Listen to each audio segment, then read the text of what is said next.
Hawaii that trademarked the word shaloha, and the synagogue in Alaska that trademarked the words frozen chosen. On this trip, I started off in Austin, Texas, and then Chicago, and then Lake Tahoe, Las Vegas, San Diego, Irvine, Santa Barbara. I was in LA till yesterday morning. Yes, and I was in Allentown, Pennsylvania last night, and here I am. Best place to be. You're right. So it's okay if people didn't get to come during the rain. Tell them that they can catch me tonight in Montgomery, Alabama. They want to make I can give them a ride. My worst travel experience was on the last trip when I took a flight from Memphis to Chicago, and I don't know if you ever fly Southwest Airlines, but when you do, you absolutely must check in 24 hours in advance. If you don't check in advance, you are the last one on the plane. I was the second to last one on the plane. The person who was last on the plane sat on the last seat available, which was under a very large Dalmatian. I sat in between this one couple, and I could tell that they were married. I said to the lady, "Why don't you sit next to your husband?" She says to me, "It ain't pleasant sitting next to him." You'll find out. A few minutes later, he takes out his huge takeout pork chops covered in barbecue sauce. 6 o'clock in the morning, right? I'm wearing this suit, desperately wanting to keep it clean. He's eating his pork chops on my lap. Well, I got my revenge. It was Rosh Chodesh, and I sang my Hallel prayer very loudly. So I've been around because I believe I have a responsibility to tell people what's going on behind the scenes in Israeli politics. Our political system is a little bit more complicated than it is in America, where you have only two messed up political parties. I live in Israel, where the amount of parties that ran in our election in September was 29. The amount that ran in our election in April was 40. 40 parties. You need to get 3.75% of the vote, about 140,000 votes to make it into the Knesset.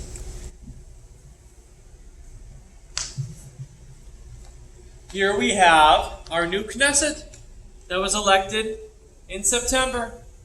These are the people who think they run our country. We have 9 parties represented in this Knesset, which is the lowest ever. We've never had not double figures of parties in Israel. And no one party has ever gotten a majority of the vote, which means they have to form coalitions of parties to run the country together, which is not easy to do. It's proven increasingly difficult. So you've got to get a majority of the 120 people on this piece of paper to agree. And they'll tell you a secret. Jews are argumentative people. This is where someone usually shouts out, Tell me. No. No! See? There we go. So that makes it pretty hard. And so we've been trying to get a functioning government now for almost a year, and we haven't been able to. I'll take you back to the ancient history of Israel.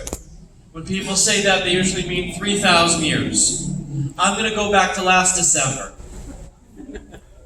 Last December, our Knesset speaker, Yuli Edelstein, announced with great fanfare that we're going to finish the proceedings of the Knesset early on December 24th in honor of Christmas. Really nice gesture to the Christian members of Knesset. But forgetting that all Christian members of Knesset are Orthodox, which means they celebrate Christmas on the 7th of January. So the only person who was going to be benefiting from this decision was going to be me, because I celebrate my American Jewish heritage by going to a movie and eating Chinese food that night.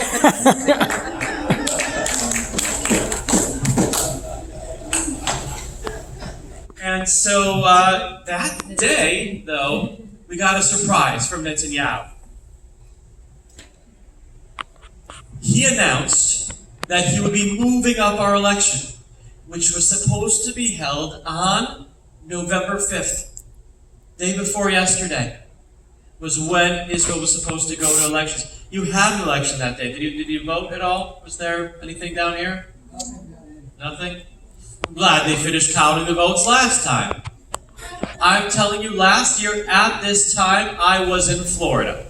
And it was a couple days after the election. They had no idea who your governor or your senator were going to be. I spoke at a synagogue in Palm Beach County. And I remember I told a joke there about how the people in the red states and the blue states are so jealous of the people in the purple states, except for Florida, where they don't know how to count the votes. After the talk, these three old ladies come up to me and they say, "We're the vote counters. We took a break from counting the votes to come hear you talk over here at the Chabad. We're going to go back now and count more. We're doing our best." I felt so terrible.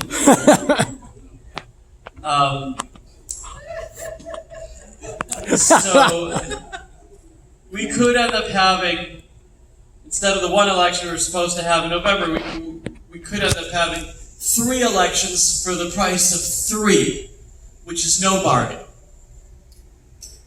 So the first election was supposed to do it, though. Netanyahu just needed to get 61 out of the people on that piece of paper.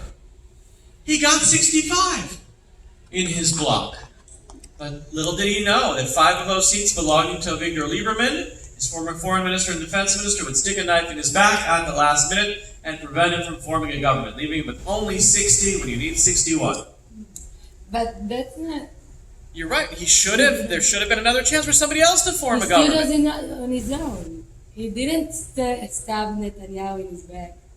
What do you think? Netanyahu knew what's Lieberman's opinion about it.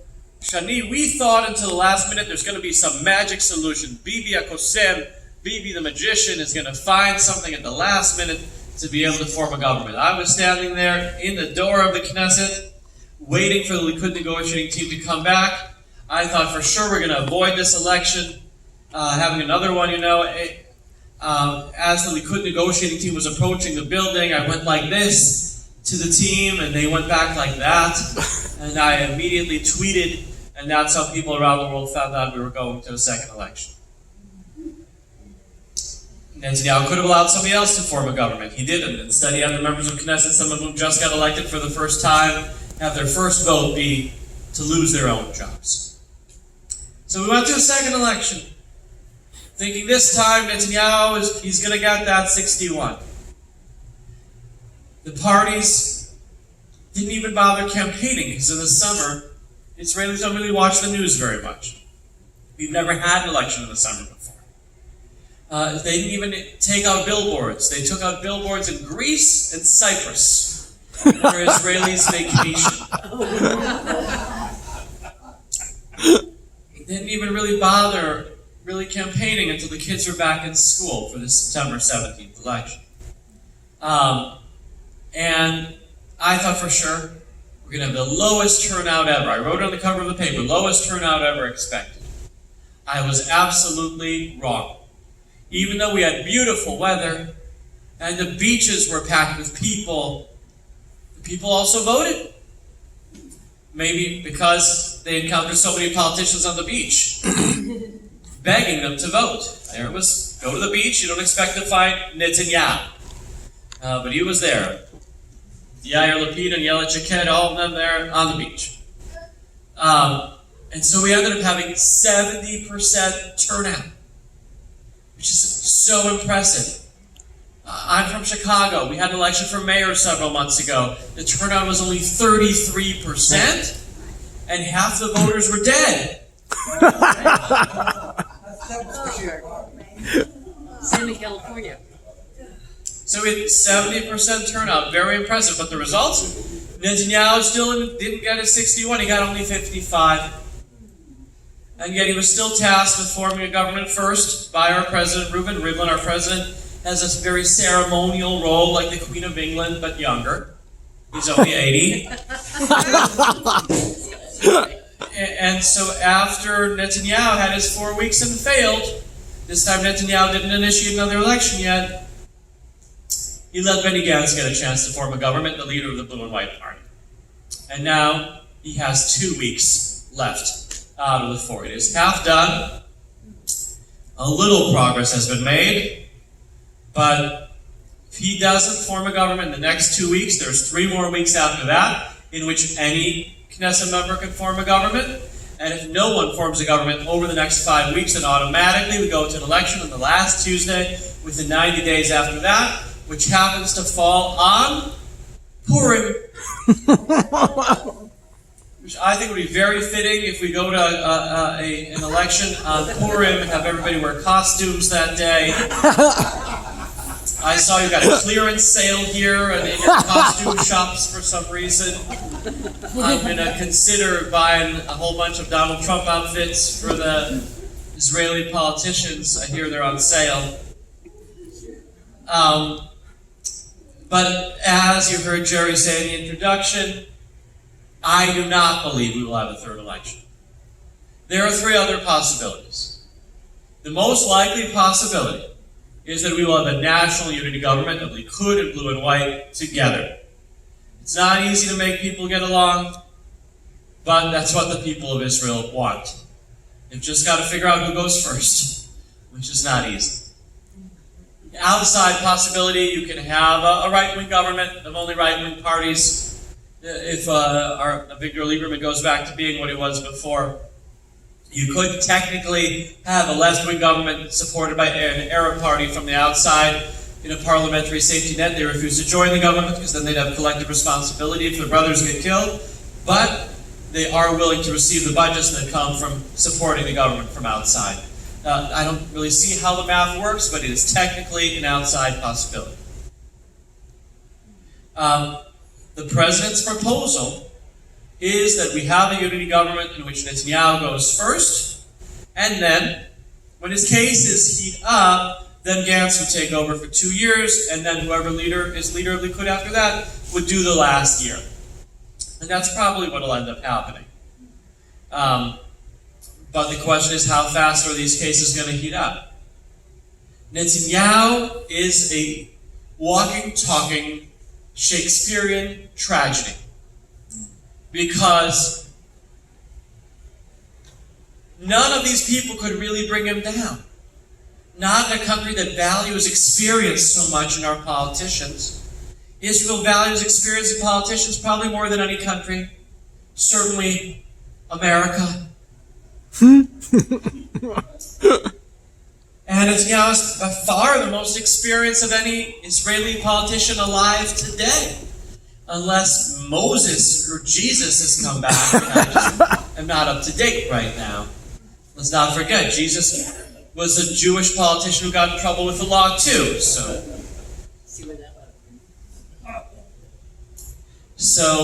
there's only one person on this piece of paper who could bring Netanyahu down. The answer is? Sarah. She's not on here. Himself. With a little help from his wife, you're right. So, let's go through what these cases are. As I've noticed, Gina, I'm going to let you go to your appointment now. Thank you for being here. Very kind of you. So, I've noticed that American Jews have trouble understanding what's called the expensive gift affair, in part because you're the most generous people on the face of this earth, and in part because your laws in America are different. The law in America is that a president of the United States can receive gifts of value He just cannot keep them when he leaves. So the first trip abroad of Donald Trump as President of the United States was to Saudi Arabia, where he received 100 different presents, including matching bathrobes for him and Melania, made out of the fur of a cheetah. That was fine according to the law. He could wear the cheetah fur bathrobe. He just, in another year, might have to give it to Bernie Sanders. Which is not an endorsement in any way, but it is a vivid illustration that you will never forget. And so the law in Israel is different. A prime minister cannot receive anything of any value at all. Not even for a day. And now Netanyahu never got anything made out of cheetah fur, but he did get gifts from a rich Hollywood producer. Don't worry, not that Hollywood producer, not the one that's been in the news, but from Arnon Milchan, the man who introduced Brad to Angelina and made that shidduch. Now, what he received was jewelry and pink champagne for his wife to keep her calm. And for him, very expensive mass quantities of cigars over time. And Netanyahu initially denied receiving so many cigars. I didn't know whether to laugh or cry, because every time I've interviewed Netanyahu, I've come back smelling like cigars. The last time I interviewed Netanyahu, I was approaching my building afterward, and my wife came onto the porch and said, "I smell you. You're not coming to the building smelling like that.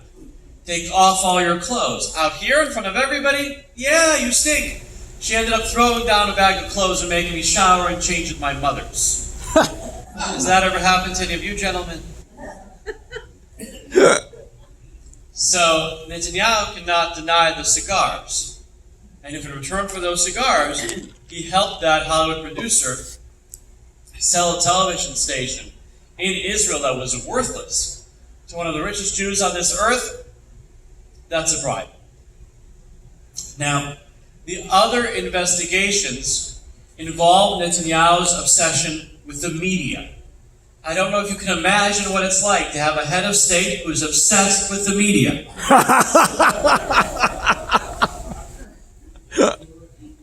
But the first time that Netanyahu was the prime minister, there were no pro-Netanyahu media outlets. So he got his friend, Sheldon Adelson, to start a pro-Netanyahu newspaper that happens to also be very pro-Trump. This was their headline the day after the embassy moved to Jerusalem. "Thank you, Mr. President. We don't normally have English at the top of our Hebrew newspaper. It's a Hebrew paper. And yet their headline is, 'Thank you, Mr. President. Jur USA LEM.'" So Israelis very much did appreciate the embassy being moved to Jerusalem. I live across the street. The day that I moved into my home, the embassy started knocking down their fence and building a wall. Cannot make that up. So had Netanyahu stopped there, that would be one thing, but he didn't. He met with the publisher of the second largest circulation paper. And he said, "If you make your newspaper less anti-me, I'll get Sheldon's paper to now come out on weekends," which is a bribe of about $1 million a year worth of ads. Now, the last case is the most serious. It involves a billionaire who owned a phone company and a cable company. Normally, you cannot own two mega companies, but he was allowed to continue to own both companies by the communications minister at the time, Benjamin Netanyahu, who said, "I'll let you continue to own both in return for positive news coverage on the news website that he also owned," which might not sound like that big a deal, but there were planned reforms in both of those industries to bring way down the cost to the average consumer of cable TV and landline telephone service, and those reforms did not happen, which is a nice way of saying that Netanyahu stole from every resident of Israel and gave the money to a billionaire. And for that, he could get in very big trouble. The Attorney General is going to be deciding his case sometime within the next month, and he could decide to charge Netanyahu with bribery, which is automatic jail time. we'll wait and see. But we're not going to really have serious coalition talks to build a government until the indictment happens, because both sides think they're going to win, right? Netanyahu thinks he's going to get cleared, so it'll be easy for him to form a government. The other side thinks he's going to get the book thrown at him, so they better wait. So right now we're in this holding pattern where nothing can really get done. But meanwhile, we do have a transition government in which Netanyahu is in charge. But it happens that when he convenes the security cabinet, sometimes the aide walks in with a little piece of paper that says, you got to leave for a second. There's been developments in your case. You need to call your lawyer. And sometimes it goes the other way, that he's being questioned by police, and the same aide will come in with the same kind of piece of paper that says the President of the United States is on the phone. Can you take the call? So it's not easy having two full-time jobs for anyone. Certainly not two full-time jobs like defendant and leader of a country in a very complicated region. So meanwhile, just in case, behind the scenes, quietly, the potential successors in the Likud party are getting ready. As is Benny Gantz. Benny's had an interesting career. He's been there always when history is being made. He was there when Saddam came from Egypt. He was one of the young soldiers, part of his security detail, coming to make peace with Israel. He was the commander of our forces in Operation Solomon that rescued the Ethiopian Jews. He was the last soldier to leave Lebanon when we withdrew and closed the gates behind him. And he's moved up through the ranks of the army by always being there while other people fought amongst themselves. And very good at not making enemies. And that's how he's advanced himself. Even when the election campaign began, the strategist told him, in order to beat Bibi, you gotta be Bibi. That means sling mud. And he said, that's not me. I'm going to be a statesman-like figure. And that's what he's done. But he's also been very smart in not particularly articulating what he stands for, which is very smart politics. Anyone of you interested in going into politics? Well, my advice to you would be, never get an opinion. If you get an opinion, someone is liable to have a different opinion. And then they'll disagree with you, and then they won't vote for you. So Benny's done a really good job of staying away from those. Like that play, Hamilton, where the message is, talk less, smile more, don't tell him what you stand for. So I interviewed him. I can't tell you what he stands for on key issues. I do remember like it was yesterday, because I learned at the Medill School of Journalism at Northwestern that you're supposed to interview people at eye level. Benny's 6'5". I walked in, I saw they put him on a firm chair, me on a comfy couch. I took the 6 pillows on that couch and I stacked all of them and I sat on all of them during the interview. The picture's there on social media. I can tell you, on one issue he did present clear views, which is he said that Netanyahu's made a mistake when it comes to American Jews by focusing too much on the Orthodox, too much on the Republicans, and that really you have to reach out to everybody regardless of politics and religion. And that's what he plans to do if elected, but we don't know if he'll be elected. We'll see. Whoever's going to be our prime minister, whether it'll be Netanyahu or Gantz or some other Likud leader, whoever will form a government on that last deadline. The Jews don't do anything until right before a deadline, December 11th. We'll have to deal with a lot of very serious challenges that Israel's facing today.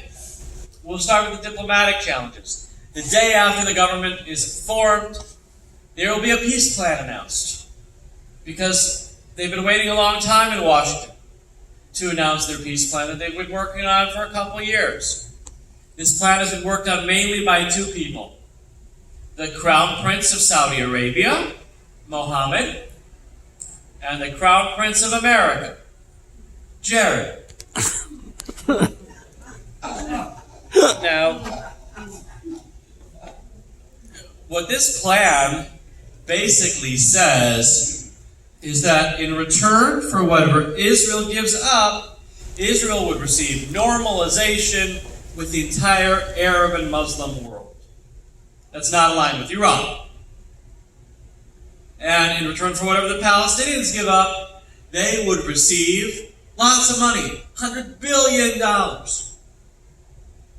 And if the Palestinians refuse to cooperate with this peace process as expected, I will gladly, on their behalf, accept the $100 billion. I can put it to a good cause. But even if the Palestinians don't accept it, once a plan is on the table, it's on the table. It changes everything forever. And this plan does have one thing going for it that no other plan had before. And that's the involvement of the Saudis. Every American president wanted the Saudis to be involved in selling their plan. If you remember, Barack Obama begged them to be involved. Donald Trump, the reason why his first trip abroad was to Saudi Arabia was because he wanted them to help advance his peace plan. And they refused. But something changed a little more than a year ago now. The Saudis made a very bad mistake that I hope none of you make over the next half hour or 45 minutes. They killed a Middle Eastern journalist. Don't do it. No matter how much you might want, don't do it. So, that, because they are beholden more than ever to the administration in Washington, they are in a place to help facilitate this plan. The administration in Washington kept them in power, even kept them alive. And so they're in a place to facilitate a plan that says Saudi Arabia recognizes Israel along with other Gulf states that are their allies. Saudi Arabia and those Gulf states give a lot of money to the Palestinians. But Saudi Arabia right now is very upset with America because there was an attack on the Saudi oil refineries by Iran, a precision-guided missile attack, and America did not retaliate. Saudis are very upset, and Israelis are very worried, especially after that attack, which Israeli officials called the Middle Eastern Pearl Harbor. And after the Kurds were abandoned, it made Israelis say, wait, maybe we'll be abandoned too. Of course, Secretary Pompeo has come to Israel saying, you don't have to worry. But we always have to be on our toes. The head of the IDF Operations Director, General Aaron Khaliva, said a couple days ago, Israel is very susceptible to a quality precision missile attack from Iran. We have been attacked by Iran over the last few months from Iraq, Syria, Lebanon. It just hasn't made the news when they haven't succeeded. But they've certainly tried. It hasn't been for the lack of trying. And we continue to stop more precision missiles from being brought into Lebanon and Syria. But we have to be more careful now, because if we attack, we don't want to give them any excuse to fire back at a significant security installation in Israel, like the nuclear reactor that we may or may not have in Dimona, where my uncle Shmulik may or may not work, and he may or may not exist. So that would be terrible. We have to be careful. The Chief of Staff of the IDF, Aviv Kochavi, said in a briefing, it's been a couple of weeks now, he said we are one miscalculation away from all-out war of precision-guided missiles in the Middle East. We have to be very careful, on our toes, at a time that Iran is really flexing its muscles to the world, putting in the gas to enrich uranium into their facility at Fordo. Just now, Netanyahu spoke and made fun of the International Atomic Energy Association for finally admitting today that Iran had nuclear material at a site that Israel exposed more than a year ago. But they didn't do anything to stop it. The world is not doing enough. Netanyahu said in his speech today, the world has to do so much more to stop Iran from getting nuclear weapons, which would make the entire world much more unsafe. And so here we are. We're at this very tense, potentially fraught with danger time. And what are we dealing with day in and day out? Our little itty-bitty fights in Israeli politics. are legal cases. And it takes these threats to bring us back together. America doesn't have that luxury. You don't have security threats, so you continue fighting forever. You have your hyper-polarization.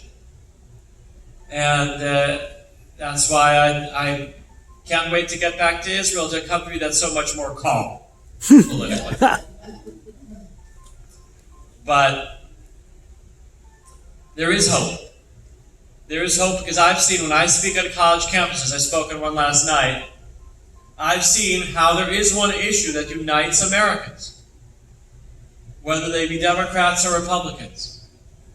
When I speak on the college campuses, my talks are co-sponsored by the college Democrats and college Republicans together.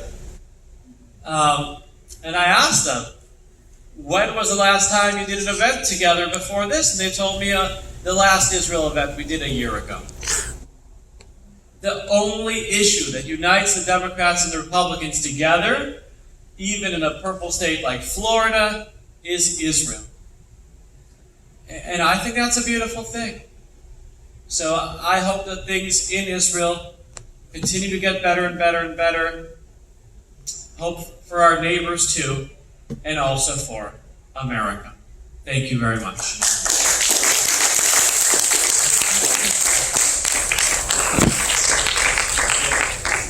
This is your time that you could ask any questions you want. Jerry, do you want to be the person who calls on people, or should I do that? I'll do that. Go for it. Okay. You're president. Jerry Goldstein. Jerry. A couple of days ago, or at least that's when it was reported, one of the Iron Dome missiles landed in Syria intact. The missile was disassembled and sent off to Russia to do an advanced analysis of the guidance systems, the advanced guidance systems that Israel has developed in that Iron Dome system. How concerned and what's being done about it? Jerry's question is about not an Iron Dome, but a David Sling missile system that the Russians got to in Syria, and they're trying to go backward. There's a word for that. That's not coming to my head. Backward integration. What? Reverse engineering. Reverse engineering. That is exactly the word that I want. Yep. To figure it out. Now, let's keep in mind the context. Israel has 3 missile defense systems. Iron Dome is a short-range missile defense system, fired from Gaza, very, very close by, and Jewish, Christians, and Muslims just over the border. David Sling is a middle missile defense system that you don't hear about so much. The long-range missile defense system is the Arrow, which is an Israeli missile defense system that replaced the American system that we had before, which was the Patriot missile defense system. You know what the problem was with the Patriot system? Didn't work. It deflated the missiles. It's a football joke. Deflated.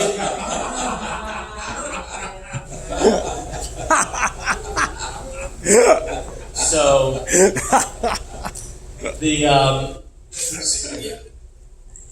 our military correspondent spoke to former Air Force officials, and they said it's not that big a deal. The current serving IDF officers have not commented in any way. So we don't really know beyond that what the consequences of that are. Better Russians than somebody else in the region, right? Yep. If anything, Russia plays a strangely stabilizing role in the region because they're responsible adults relative to others in the region. They have an interest in keeping calm. Karen? When you showed us the map of a possible peace, and the Arabs getting like $100 million or whatever it is, what is the guarantee going to be that they're going to really use that money to help their people